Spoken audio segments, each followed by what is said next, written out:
Let's go back. There's just 2 short jabs on the brakes for Gardemeister, but Cresta brakes once, twice, and a long third, taking him deep into the corner. And the next corner is the same thing, a really long braking area here. There's just no let-up for his tyres as he struggles through the stage.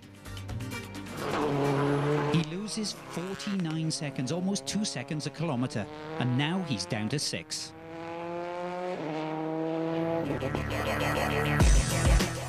Dani Sola also lost out on that stage following his fireworks on stage 3, over 40 seconds slower than Loeb. And the time that Roman Cresta lost means some questions need to be asked in the Ford camp. Cresta is counting the cost of decisions made at the previous service. Tyre technicians, weather crews, engineers, a number of people are involved in the process concerning tyre choice and setup. But where does the buck stop? At the end of the day, it really is the driver that makes the ultimate decision. I mean, I must admit, I did try to convince them just before they left that I felt it would be better to go, you know, with a slightly harder compound. I mean, Tony, maybe not, because he's very smooth, very neat sort of driver, whereas Roman tends to be a little bit more aggressive. But, you know, at the end of the day, they made their final decision. And, you know, you have to respect them for that at the end of the day, because they're the guys that's behind the wheel. And it wasn't, you know, I'm not saying it would have been the right decision, because Dani Sola took the harder tyre. And in fairness, he was fastest on the first stage, but then paid that 30-odd seconds back on the next one.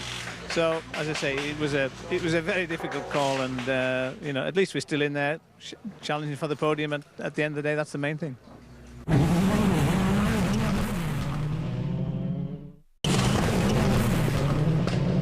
Ford's still fairly satisfied then, and this is a landmark event for the team. It's the final appearance for this current model of the Focus WRC, as the 2006 version will be launched in Australia. Back to the here and now though, and Roman Cresta has regained his pace. He's a particularly impressive third fastest on stage 5. And is closing in on 5th place Gigi Gali, who was lucky there. After his strong display in Corsica, he's been nominated for points. He may be dropping a few seconds here and there as he fights to stay ahead of Tony Gardemeister, but feels he's actually driving the Lancer pretty well. Time's not super fantastic in comparison with Tony, who you're battling with. Come on, do you want to come here? Time not so bad.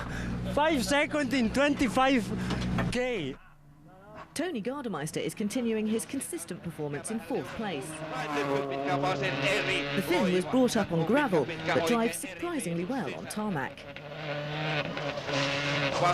And he's gradually catching his fellow Finn, Marcus Gronholm. Stage 5 ends his second spell in 2nd place. And stage 6 sees him dropping even more time.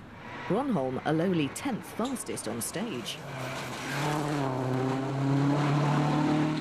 The beneficiary of the Peugeot's slip is the Citroën of François Duval.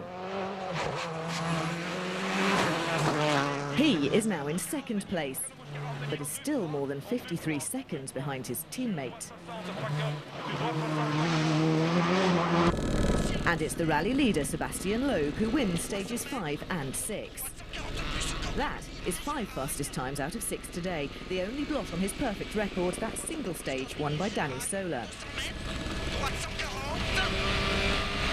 As Loeb blazes through the stages, another Frenchman's rally ends in flames.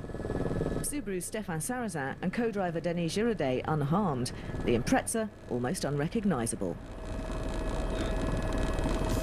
Loeb's lead at the end of the day, 53.3 seconds, while his Citroën teammate François Duval has put over 18 seconds between him and 3rd place Marcus Gronholm. At the other end of the leaderboard, Mikko Hirvonen is 7th and Dani Sola is 8th. And it's certainly business as usual for Sébastien Loeb, totally dominated today. But it hasn't been an easy day, and the weather certainly caused havoc on those middle couple of stages. As far as rest of the field's concerned, you know, I think they're just really looking to get through the next few days, you know, and try and pick up the pieces. But of course, there's a big talk now about next year and where drivers are going. And, you know, of course, there's a second seat available at Ford, and it looks like possibly, you know, young Chris Atkinson could be looking for a drive, because at the end of the day, it's he who pays wins for that seat, as it is for probably a number of other seats as well, because with Seb's going to a private team, there's a spare car next to him next year. And really, it's he who has the biggest sponsors will get the seat next year. Now, I've been told, as far as Skoda is concerned, they may well disappear. They may reappear as a private team, just giving a private team the cars and say, right, if you've got the budget, you go and run it. But that possibly would mean that Colin McRae could not drive for Skoda next year.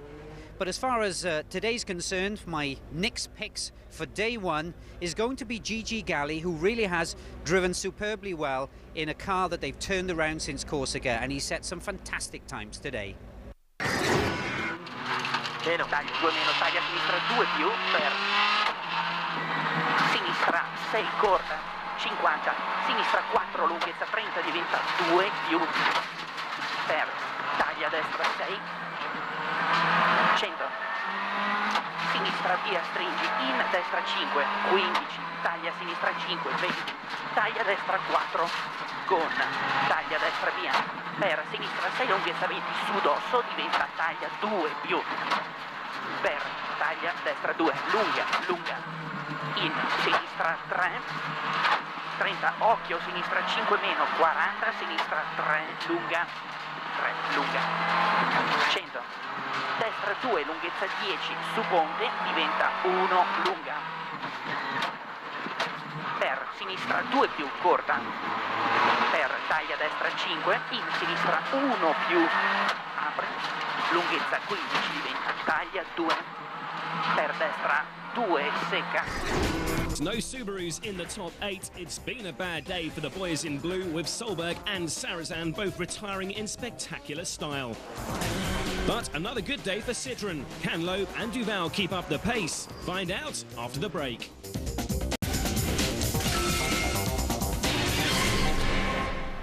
Well, good morning, and